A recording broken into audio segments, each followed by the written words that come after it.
اور اس کے حساب سے پیپلز پارٹی کو ہی لیڈر اپوزیشن کا عہدہ ملنا تھا. یہ جو 4 لوگ جو بعد میں آئے جن کے لیے کہا جاتا ہے کہ جو باپ کے سینیٹرز کی مدد سے بن گئے, یہ تاثر غلط ہے. ہم ان ووٹوں کے بغیر بھی لیڈر آف دی اپوزیشن بن رہے تھے. جو ایک وہ سینیٹر تھے دلاور صاحب, وہ پی ایم ایل این کے سینیٹر تھے, وہ ان سے ناراض ہیں. ہم نے ان سے کہا کہ دستخط آپ کے چاہیے, تو انہوں نے یہ کہا کہ میرے ساتھ 3 لوگ اور ہیں اور 4 کا گروپ ہے, تو وہ گروپ ہمارے ساتھ آ گیا. یہ اس کو اس طرح سے تاثر دینا, جوڑنا کہ پیپلز پارٹی نے کوئی باپ کے سینیٹرز لے لی, میں سمجھتا ہوں کہ یہی زیادتی تھی. اور پھر اس کو میڈیا کے ذریعے جو ہے وہ اتنی بیشنگ کی گئی پیپلز پارٹی کی اس بات پر کہ شاید تاثر یہ دیا گیا کہ پیپلز پارٹی نے کوئی بہت بڑا دھوکہ دیا ہے کسی کو اور ہم پی ڈی ایم کے خلاف جا رہے ہیں. تو میں سمجھتا ہوں تاثر ہی غلط تھا. اور کل بھی چیئرمین صاحب نے کہا کہ وہ چاہتے ہیں کہ اس حکومت کے خلاف مل کر جس طرح پی ڈی ایم لڑتی رہی ہے اسی طرح آگے لڑتی رہے. لیکن ظاہر ہے کہ ہم کسی جماعت کے ماتحت نہیں ہیں.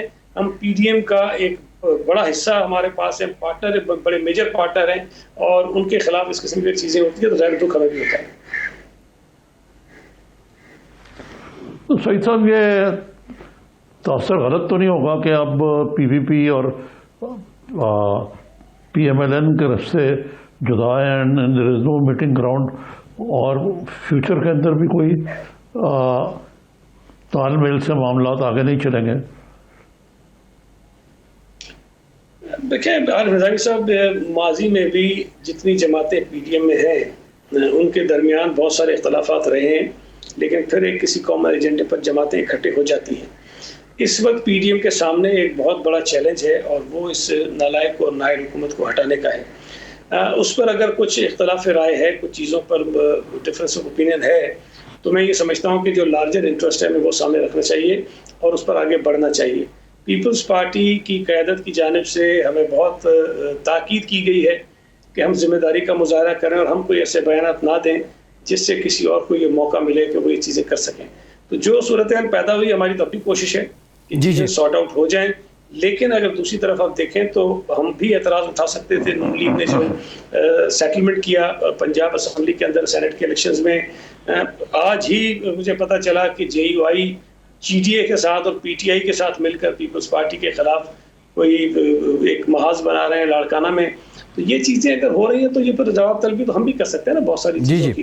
تو ہر جماعت اگر اپنے فیصلے خود کرنے میں آزاد ہے تو پھر یہ آزادی پیپلز پارٹی کو کیوں نہیں ہے؟ حسن اقبال صاحب غالباً طبی عمر کی بات کر رہے ہیں, تو یہ تو آج کل تو دنیا بھر میں نوجوان جو ہیں وہ بڑے بڑے مارکیٹ ہارے ہیں, اور خود بلاول صاحب کے جو نانا جان مرحوم ہیں انہوں نے بہت ہی ینگ ایج میں وزیر بنے تھے. میرے خیال سے 28 سال ان کی عمر تھی جب وہ ایوب خان کے دور کے وزیر بنے تھے انرجی کے. تو ایسی تو کوئی طوفان نہیں آ گیا. بہرحال حسن اقبال صاحب بھی اپنے طرز کے آدمی ہیں, سینیکل ہیں بڑے, وہ ان کی اپنی سوچ ہے. اچھا یہ بتائیے غنی صاحب کہ آپ نے یہ کووڈ کے حوالے سے کہا کہ سندھ کو بالکل کلوزڈ شاپ ہونا چاہیے, کیونکہ اس کو پنجاب سے اور دیگر صوبوں سے آنے والی ٹرانسپورٹ اور لوگ جو ہیں وہ حالات جو ہیں وہ کووڈ-19 کے خراب کر رہی ہے. تو یہ تو پھر اس کا مطلب ہے کہ آپ complete lockdown of Sindh کی ڈیمانڈ کر رہے ہیں. نہیں عارف صاحب, یہ نہیں کہا میں نے, اور میں نے یہ بات کہی کہ چیف منسٹر صاحب پچھلے کئی دنوں سے کہہ رہے ہیں, ہماری ہیلتھ منسٹر صاحبہ نے بھی کہا ہے کہ اس وقت جو پنجاب میں ایک جو نیا ویریئنٹ آیا ہوا ہے کووڈ کا, اور خیبر پختونخوا میں, اس کی وجہ سے پنجاب اور خیبر پختونخوا کے لوگ بہت تکلیف میں ہیں, مصیبت میں ہیں. وہاں شرح جو ہے انفیکشن کی وہ بہت زیادہ ہے, اور یہ بات ساری دنیا میں ثابت ہوئی ہے کہ یہ ٹریول کرتا ہے وائرس, اور اگر لوگ ایک دوسرے سے ملتے ہیں تو یہ ٹرانسمٹ اسی طرح ہو جاتا ہے. اب اگر اس وقت صوبہ سندھ میں یا بلوچستان میں شرح کچھ کم ہے تو میں یہ سمجھتا ہوں کہ باقی حکومتوں کو اس بات کا اہتمام کرنا چاہیے کہ یہ وائرس جو اس وقت 2 صوبوں میں زیادہ نقصان پہنچا رہا ہے وہ باقی 2 صوبوں میں نہ جائے, یا اسلام آباد میں زیادہ نقصان پہنچا رہا ہے. لیکن وفاقی حکومت کو بارہا ہماری درخواستوں کے باوجود بھی وہ اس پر کوئی اقدامات نہیں کر رہے ہیں. تو یہ کوئی بری بات نہیں ہے. جب صوبہ سندھ میں پہلے جو پہلا فیز تھا اس میں ہمارے پاس جب کیسز زیادہ تھے تب ہم نے انٹر ڈسٹرکٹ ٹرانسپورٹ بھی بند کیا تھا, اور ہم نے کہا تھا کہ باقی صوبوں میں یہاں سے لوگ نہ جائیں. تو یہ کوئی بری بات نہیں ہے. دنیا کے کئی ممالک میں جب کئی ریاستوں میں شرح زیادہ ہوتی ہے تو اس ریاست کو بند کر دیا جاتا ہے تاکہ لوگ اس ریاست پہ نہ آ سکیں نہ جا سکیں. تو یہ کوئی بری بات نہیں ہے. صرف صوبہ سندھ کے لوگوں کو، بلوچستان کے لوگوں کو، یہ بھی پاکستان کے شہری ہیں، ان کو اس وبا سے محفوظ رکھنے کے لیے ایک رائے دی گئی ہے، اور امید ہے کہ فیڈرل گورنمنٹ اس پہ دانش مندی کا مظاہرہ کرتے ہوئے یہ فیصلہ کرے گی. نہیں تو سعید صاحب، یہ اس کے لیے NCOC میں جانا ضروری ہے یا سندھ حکومت خود، یہ اگر کوئی آپ کو پذیرائی نہیں ملتی یہ سندھ حکومت خود فیصلہ کر سکتی ہے؟ دیکھیں، ہم نے جس طرح میں نے ابھی آپ کو بتایا کہ پچھلے کئی دنوں سے ہم یہ گزارش کر رہے ہیں کہ یہ کریں. ہم اپنا بارڈر تو بند کر سکتے ہیں لیکن یہ ہمیں کوئی مناسب بات نہیں لگتی، اس لیے کہ اگر دیگر صوبوں سے، شہروں سے لوگ بسوں کے ذریعے آ رہے ہوں گے تو ان کو تکلیف ہوگی، اور وہ بڑی ہزاروں کی تعداد میں روزانہ ٹریول کرتے ہیں. لوگ صوبہ سندھ سے جاتے بھی ہیں اور صوبہ سندھ میں آتے بھی ہیں. تو یہ کوئی اچھی بات نہیں. ہم چاہتے ہیں کہ فیڈرل گورنمنٹ فیصلہ کرے تاکہ تمام صوبے اس فیصلے پر عمل درآمد کے پابند ہوں، اور شہریوں کو بھی پتہ ہو کہ جی اب وہ کسی ایک صوبے سے دوسرے صوبے میں ٹریول نہیں کر سکتے ہیں. تو یہ 2 ہفتے کی رائے ہماری ہے. کوئی ہم یہ نہیں کہہ رہے کہ 6 مہینے کے لیے بند کر دیں. 2 ہفتے تک بریک لگائیے تاکہ جو اس وقت اسپائک ہے اس کو کسی طرح سے ہم کنٹرول کر سکیں.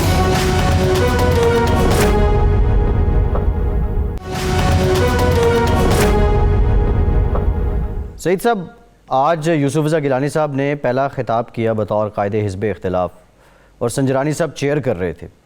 آپ قانونی چارہ جوئی بھی کر رہے ہیں، ہائی کورٹ سے تو آپ کی اپیل جو ہے وہ چیئرمین سینٹ الیکشن پہ ریجیکٹ ہو گئی ہے.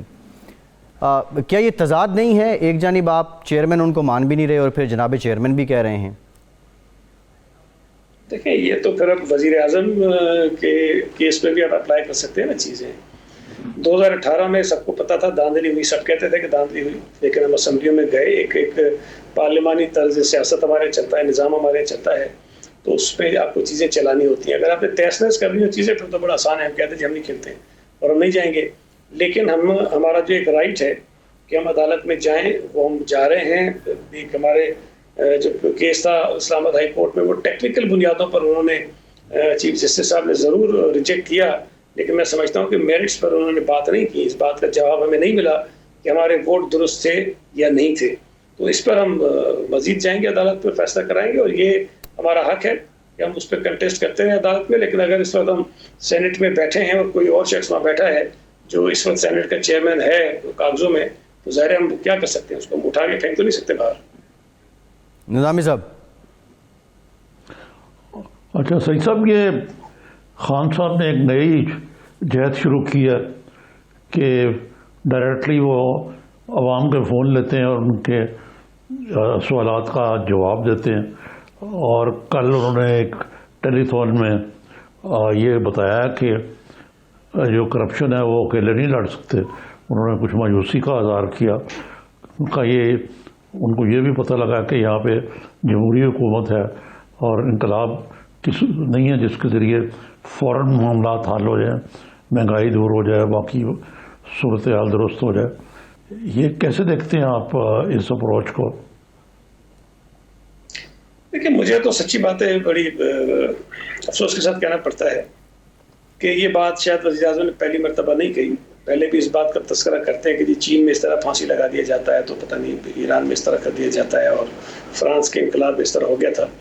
انہیں یہ بات سمجھنی چاہیے کہ جس ملک میں جس نظام کے ذریعے وہ وزیر اعظم بنے ہیں اس میں وہ چیزیں نہیں ہو سکتی. اور یہ کسی بھی مہذب معاشرے میں یہ باتیں کہی بھی نہیں جا سکتی کہ جی ہم چاہتے ہیں کہ گردنیں اڑا دیں اور چاہتے ہیں کہ اس طرح گاڑیوں کے پیچھے ان کو باندھ کے گھسیٹیں سڑکوں پر. یہ چیزیں کسی مہذب معاشرے میں ہوتی نہیں ہیں. عدالتوں کی جہاں تک بات ہے، میں نہیں سمجھتا کہ اس سے زیادہ بہتر عدالتیں کسی حکومت کو ملی ہوں. جو کچھ پیپلز پارٹی کے دور میں افتخار چودھری کرتا رہا یا بعد میں آخر میں PMLN کے دور میں ثاقب نثار کرتا رہا، وہ صورتحال ان کے ساتھ نہیں ہے. یہ تو بڑے کمفرٹیبل ہیں. اب ظاہر عدالتیں ہیں، کچھ فیصلے ان کے خلاف اگر ہو جاتے ہیں تو ان کو ناگوار گزرتے ہیں کہ جی فیصلہ کیوں ہوگا. ان کی خواہش یہ ہے کہ عدالتیں وہ فیصلے کریں جو یہ سوچتے ہیں، جو یہ چاہتے ہیں، جو ان کی خواہش ہے. تو پھر وہ ظاہر ہے کسی ایسے ملک میں تو نہیں ہو سکتا جہاں پر کچھ لوگوں کو بولنے کی آزادی ہے، جہاں پر لوگ اپنی رائے سے کچھ بات کر سکتے ہیں، جہاں پر ایک ڈیموکریٹک آئین ہے. وہاں چیزیں تو نہیں ہو سکتی ہیں. میں یہ سمجھتا ہوں کہ پرائم منسٹر جو ہیں وہ فرسٹریشن کا شکار ہیں. وہ ناکامی اپنی تسلیم کر رہے ہیں اور اس ناکامی کے اسباب یہ بتاتے ہیں کہ چونکہ جی میں یہ کسی کی گردن نہیں اڑا سکتا، میں عدالتوں سے اپنی مرضی کے فیصلے نہیں لے سکتا، لہٰذا میں ناکام ہو رہا ہوں اور میں کچھ نہیں کر سکتا ہوں. تو میں یہ سمجھتا ہوں کہ وزیر اعظم بری طرح سے ناکام ہوئے ہیں، اور جو باتیں وہ کر رہے ہیں وہ اس سے واضح ہو رہا ہے کہ وہ اس میں فرسٹریٹڈ ہیں. جی اچھا سعید صاحب، جی جناب. ایک اور بھی پی ڈی ایم کی ذرا نیا اب ہمیں تو بظاہر ڈوبتی ہی لگ رہی ہے، بلکہ ڈوب چکی ہے. یہ پیپلز پارٹی جو پنجاب میں تبدیلی کو بڑا زور دیتی رہی ہے، کچھ لوگوں کا یہ کہنا ہے کہ نون لیگ نہیں چاہتی کہ موجودہ جو پنجاب حکومت ہے اس کا سارا جو کارنامے ہیں وہ توق اپنے گلے میں ڈالے، اور پیپلز پارٹی سمجھتی تھی کہ نون لیگ اس کو مانے گی بھی نہیں. سندھ میں اپنی حکومت بچانے کے لیے تاکہ استعفے نہ دینے پڑیں، پیپلز پارٹی نے یہ پنجاب میں تبدیلی کارڈ کھیلا. کہ یہی اسٹریٹجی تھی پیپلز پارٹی کی؟ نہیں باسی صاحب، میں نہیں سمجھتا کہ یہ دونوں جو باتیں آپ نے کہی ہیں آپس میں کمپیریٹیزن بنتا ہے. اگر تو دیکھیں 4 ضمنی الیکشن یا 5 ضمنی الیکشن ہارتی ہے وفاقی حکومت پی ٹی آئی، تو کتنی بری طرح وہ ایکسپوز ہوتی ہے. اگر وہ اسلام آباد کی نشست یوسف رضا گیلانی کے ہاتھوں ہارتے ہیں تو کتنی بری طرح ایکسپوز ہوتے ہیں، اور مورلی وہ بالکل اپنے گراؤنڈز کھو دیتے ہیں. چیئرمین سینٹ کا الیکشن ہم جیتے ہیں لیکن بہرحال زبردستی ہروایا گیا. تو جو راستہ پاکستان پیپلز پارٹی نے دکھایا، جو رائے پیپلز پارٹی نے پی ڈی ایم کے سامنے رکھی، جو مانی گئی، اس کا نقصان پی ڈی ایم کو نہیں ہوا، اس کا نقصان گورنمنٹ کو ہوا اور گورنمنٹ کمزور ہوئی. ہم یہ سمجھتے تھے کہ جو لانگ مارچ کا فیصلہ ہوا اور پیپلز پارٹی نے اس کی تیاری بھی کی تھی، اگر تو لانگ مارچ سے پہلے پی ایم ایل این یا کی گورنمنٹ بن جاتی پنجاب میں، یا پی ٹی آئی کی گورنمنٹ چلی جاتی پنجاب سے، جو جا سکتی تھی، تو شاید بہت زیادہ دباؤ آتا وفاقی حکومت کے اوپر اور وہ خود بخود گر جاتی. لیکن ہمیں سمجھ نہیں آ رہا ایک کام جو آسانی سے ہو سکتا ہے، جس کے ذریعے حکومت پر دباؤ بڑھایا جا سکتا ہے، اور آپ کا جو لانگ مارچ ہے وہ بڑا زبردست کامیاب ہوتا. اگر اپوزیشن کی جماعتوں کی حکومت پنجاب میں بن جاتی تو اس سے کیوں اجتناب کیا گیا، اس سے کیوں انکار کیا گیا؟ لانگ مارچ کا فیصلہ جو ہوا تھا، پیپلز پارٹی سے پیچھے نہیں ہٹی، ہم اس پر قائم و دائم تھے، ہم تیاری بڑی بھرپور کی تھی، اور شاید میں یہ دعوے سے کہہ سکتا ہوں کہ پی ڈی ایم میں شامل کسی بھی جماعت نے اتنی تیاری نہیں کی جتنی پاکستان پیپلز پارٹی نے کی تھی. تو اگر ہم ایک بالکل سیدھے راستے پہ جا رہے تھے تو اچانک سے یہ کہہ دیا جاتا ہے کہ جی منسوخ کر رہے ہیں، اور ایک ریلیف جو ہے وہ فیڈرل گورنمنٹ کو مل جاتی ہے کہ جی جو دھرنا تھا یا جو ایک مارچ تھا وہ کینسل ہو گیا. وہ ہم سے پوچھ کر تو نہیں کیا گیا تھا، صرف پیپلز پارٹی کے اوپر ایک دباؤ ڈالنے کے لیے کہ ہم استعفوں پر تیار ہو جائیں. تو یہ میں سمجھتا ہوں کہ بڑا غلط طریقہ تھا. ٹھیک، نظامی صاحب. جی یہ بتائیے، آخری سوال ہے آپ سے مختصر، کہ اگر ایک چیز بتائی جائے یا نکالی جائے کہ پیپلز پارٹی اور پی ایم ایل این میں بریکنگ پوائنٹ کیا تھا. محترمہ مریم نواز اور بلاول کے بڑے اچھے تعلقات تھے، بڑی ویسے بھی آپ کی دونوں پارٹیاں ملے ٹھیک جا رہی تھیں، وہ بریکنگ پوائنٹ کیا تھا؟ دیکھیں میں یہ سمجھتا ہوں کہ یہ بات آپ نے ٹھیک کہی کہ بلاول صاحب بڑا احترام کرتے ہیں مریم صاحبہ کا، اور شاید ان کی طرف سے بھی اسی طرح کا جیسے دکھایا گیا ماضی میں. لیکن جو مسئلہ شاید جس سے خراب ہوا کہ پی ڈی ایم کی سربراہی اجلاس کے ہونے سے پہلے مولانا صاحب نے یہ کہا کہ جی استعفوں کے بغیر لانگ مارچ جو ہے وہ لا حاصل ہوگا اور اس کا کوئی فائدہ نہیں ہوگا.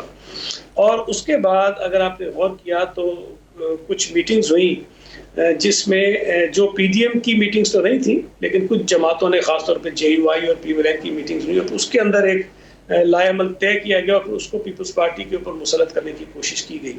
شاید یہ جو طرز عمل تھا وہ غلط تھا. جب کسی اتحاد میں تمام جماعتیں شامل ہیں تو پھر تمام جماعتوں کو اعتماد میں لے کر فیصلہ کرنے کی بات کی گئی تھی. اس میں اکثریت سے فیصلوں کی بات نہیں ہے، اس میں اتفاق رائے سے فیصلوں کی بات ہے. تو وہاں اگر کچھ جماعتیں پہلے سے کچھ طے کر لیں کہ ہم نے میٹنگ میں جا کے کیا کہنا ہے اور کیا کرنا ہے، تو یہ نامناسب طریقہ تھا. وہ جو میٹنگز ہوئی اس کے بعد جو ماحول بنا، میں سمجھتا ہوں اس کی وجہ سے چیزیں خراب ہیں. ٹھیک، بہت شکریہ. سعید غنی صاحب ہمارے ساتھ موجود تھے. ایک بریک، اور بریک کے بعد ذکر کریں گے کل وزیر اعظم پاکستان نے جو ٹیلی تھون کی ہے اس کا جو سبسٹینس ہے، انہوں نے جو باتیں کی ہیں اس پر. ہمارے ساتھ رہیے.